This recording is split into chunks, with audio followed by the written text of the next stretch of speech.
Hey guys, welcome back to Chico's Garage, and in today's video we're going to be doing a walk around of my new vehicle. As some of you may know, I have sold my 2016 WRX for reasons I will get to in the end of the video, but for now I just want to give you a walk around of my Land Rover Discovery. It is a Discovery 2 2003, so it has the 4.6 V8. And no, it is nothing at all like the WRX, but it is still going to be a very fun car to drive. So some of the plans I have for this vehicle is to get bigger wheels and tires, light covers for the rear, front mud flaps because for some reason it didn't come with front mud flaps, a snorkel in the front, and probably a roof rack, a new front bumper because I have this ugly front bumper with this ugly little plastic or rubber cover that's actually covering. I took it off because I'm like, it looks pretty bad, and there's actually a piece of wood that's holding the bumper together, so the previous owner failed to tell me that. The radio does not work, as the previous owner failed to mention. I cleaned up the interior and the exterior, and it's looking a lot better than it did when I picked it up.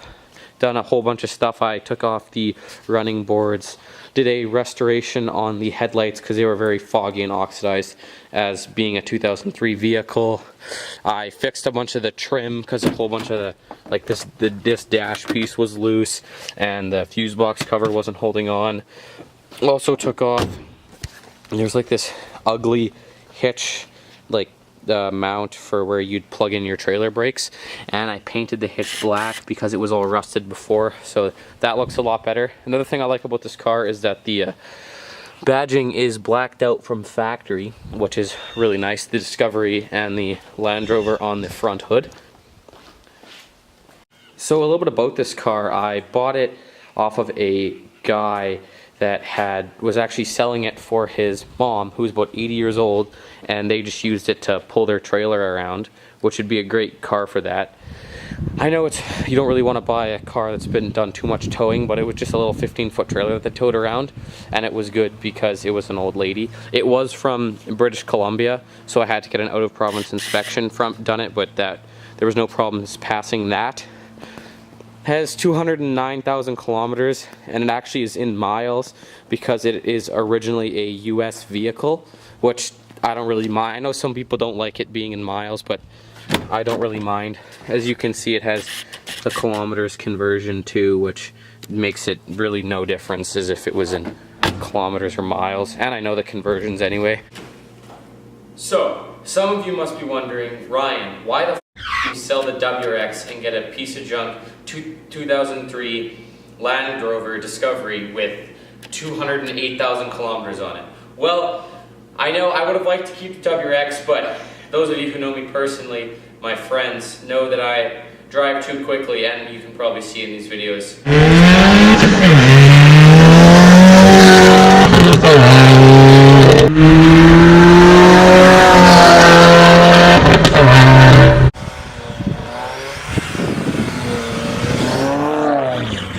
So I have received a couple tickets over the years, and those tickets are adding up into insurance costs, and those insurance costs have added up, so I've decided to get rid of the WRX and get something new. And it's also nice because I get to start a new build, and this will obviously keep me busy, knowing as it is an old Land Rover, stuff will go wrong, and I've spent the last 2 days, basically all of my spare time just went into TLC on that thing, fixing the dash, restoring the headlights, trying to fix the radio. I've added coolant to it because it was low on coolant, topped up the oil, changed the air pressure, took off the running boards, doing all kinds of stuff like that. And now I've ordered some minor parts like front mud flaps and the front and rear, or just the rear light guards, the upper and lower, because it actually came with just lower lamp guards, but they were all rusted out and ugly, so I took those off and I ordered new ones, and I ordered the ones for the upper taillights, so that should look good as well. And it sucks to get rid of the WRX, but I'm excited for this build, and I hope you guys are too. See you next time on Chico's Garage.